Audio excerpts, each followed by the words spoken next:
Hello and welcome to the Dailies.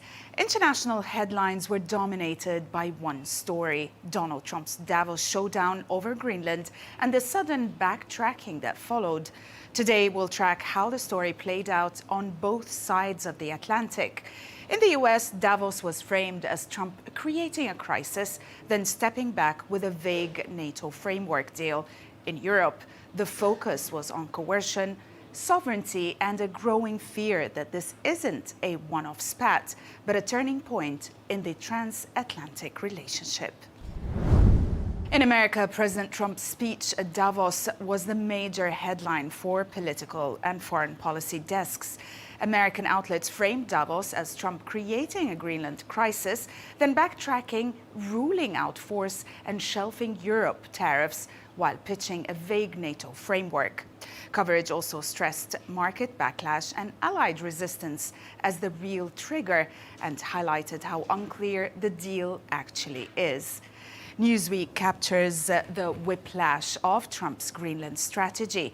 After days of threatening tariffs and hinting at force, he abruptly declared a framework deal with NATO that pauses the punishment and shifts the story towards Arctic security. Also, the piece lays out what's known so far, which is vague promises about Golden Dome Missile Defense Corporation and potential mineral access, while highlighting the uncertainty underneath it all. It also notes the key tension.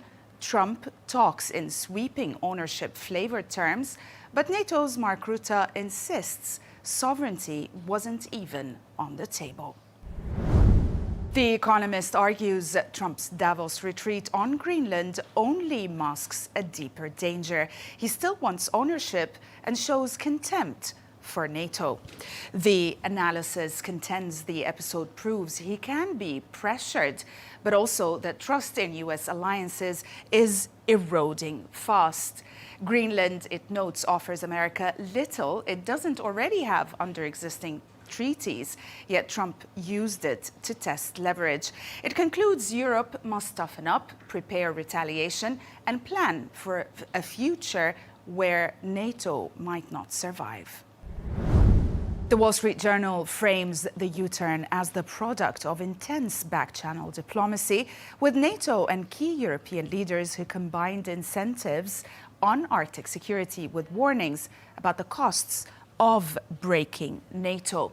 The piece addresses a possible framework deal, including expanded U.S. basing rights, tighter Arctic security cooperation, and also a veto-first refusal on Greenland mineral investment. All that, of course, to block China and Russia. The piece portrays Davos as the pressure cooker where Trump's theatrical threats met market backlash, allied unity, and geopolitical reality. Politico, on the other hand, portrays Europe reaching a bleak conclusion. Even with Trump backing off Greenland tariffs at Davos, EU leaders now see the US as an unreliable and potentially hostile partner. The piece cites diplomats who describe Trump's Greenland push as the last straw after months of mounting distrust, from his rhetoric about allies to US support for Europe's populist right.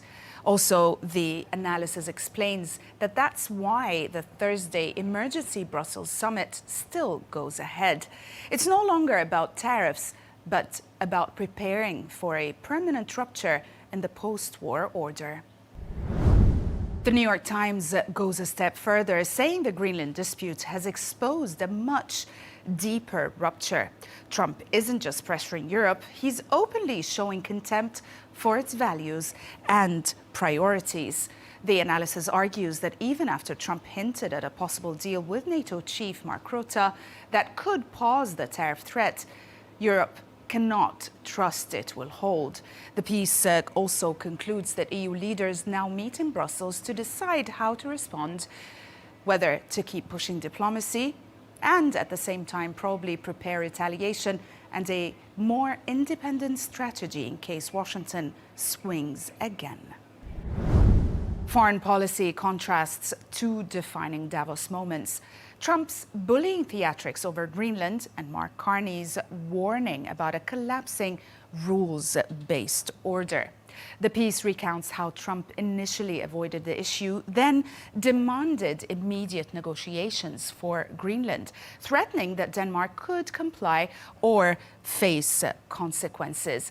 It goes on to say that hours later, the president softened, announcing a vague future deal and pausing tariffs without explaining the point of the crisis.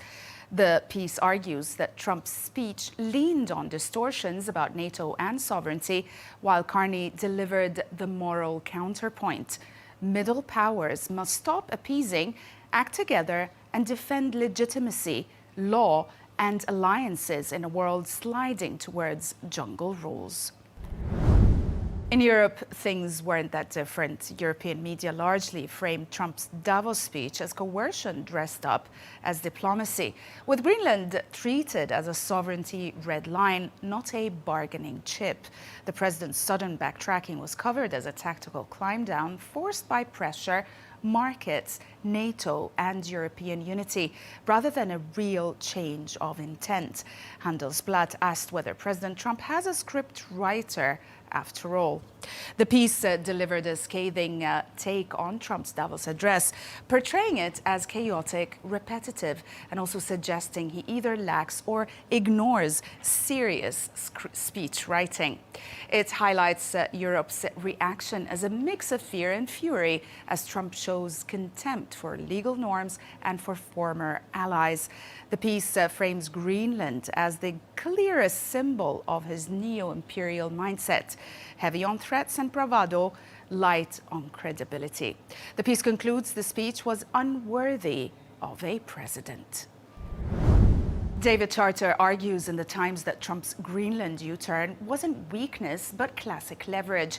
He let threats hang to test NATO unity, rattle markets, then claimed the framework as victory. The author argues leaders shouldn't obsess over his aide's firebrand talk, but read Trump's negotiation playbook: extreme opening demands, unpredictability, and truthful hyperbole drawn from the art of the deal. As for the lesson, Charter says we should listen to what Trump actually says, expect compromise, but never assume bluster is harmless. The Telegraph frames Trump's Greenland deal as a face-saving workaround rather than true annexation. A draft Davos framework modeled on the UK's Cyprus base areas would let the US designate parts of Greenland as sovereign military zones treated as US territory.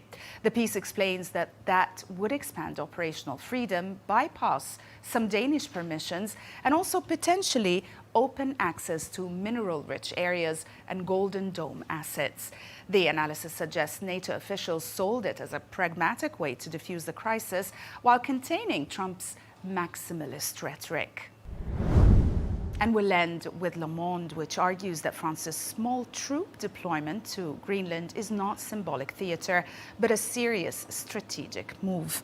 The article highlights Arctic endurance mission, answers Trump's escalating threats and pressure campaign, and also helps European allies gather real operational knowledge in a harsh polar environment.